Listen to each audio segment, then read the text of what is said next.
बाजार मंदिर के पीछे।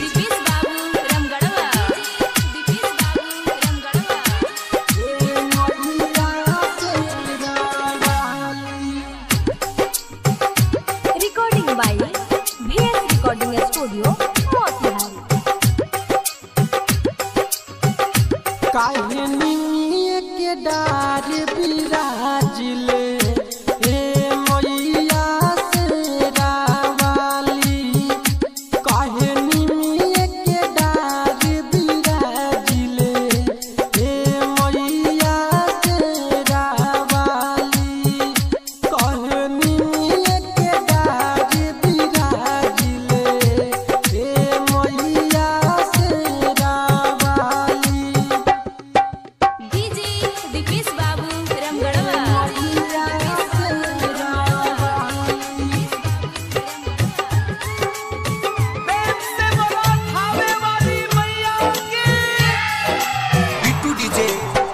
बाजार मंदिर के पीछे।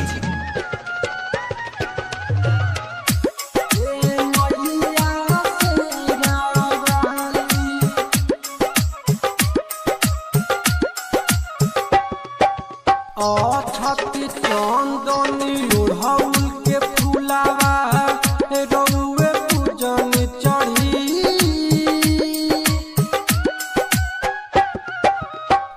छत्ती चंदन ओढ़ौल के फूलावा रउए पूजन चढ़ी।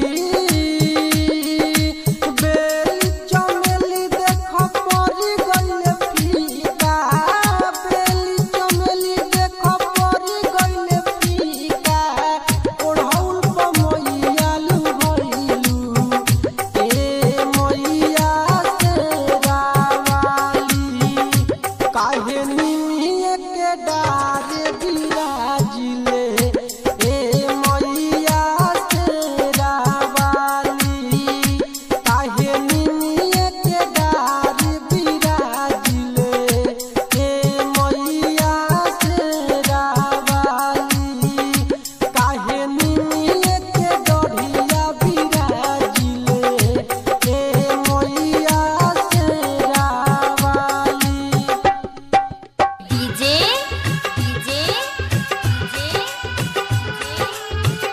प्रेम से बोलो तुम रजनी मैया की। दीपेश बाबू रामगढ़वा। बिट्टू डीजे मलाही बाजार मंदिर के पीछे। बाघावा के माई करे निसवारी हाथ में त्रिशूल कटार। बाघावा के माई करे निसवारी हाथ में त्रिशूल कटार। महिषासुर के तू ही मरलू। महिषासुर के तू मरलू। कइलू दुश्मन संगे हारी ए मैया शेरावाली।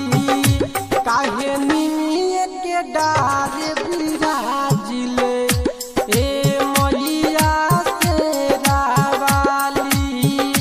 काहे निमिये के डार बिराजिले ए मैया शेरावाली। काहे निमिये के डार बिराजिले ए मैया शेरावाली। दीपेश बाबू रामगढ़वा।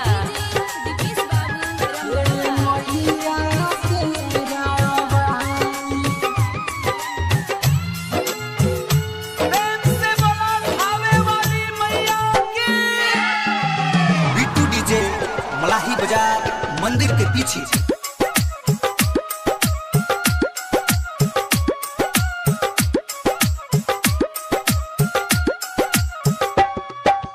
कोलकाता से चलली भवानी थावे में ठहरी।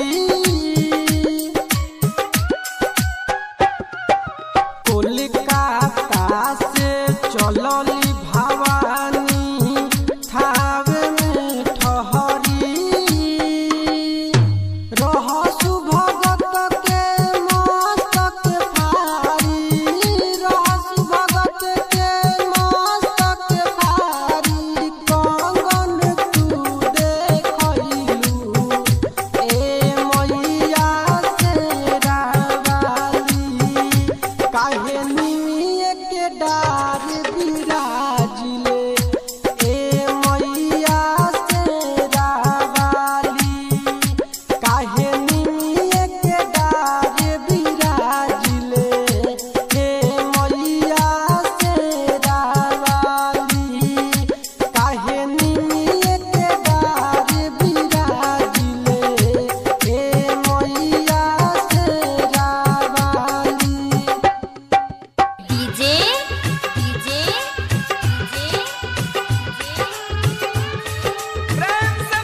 बाजार मंदिर के पीछे।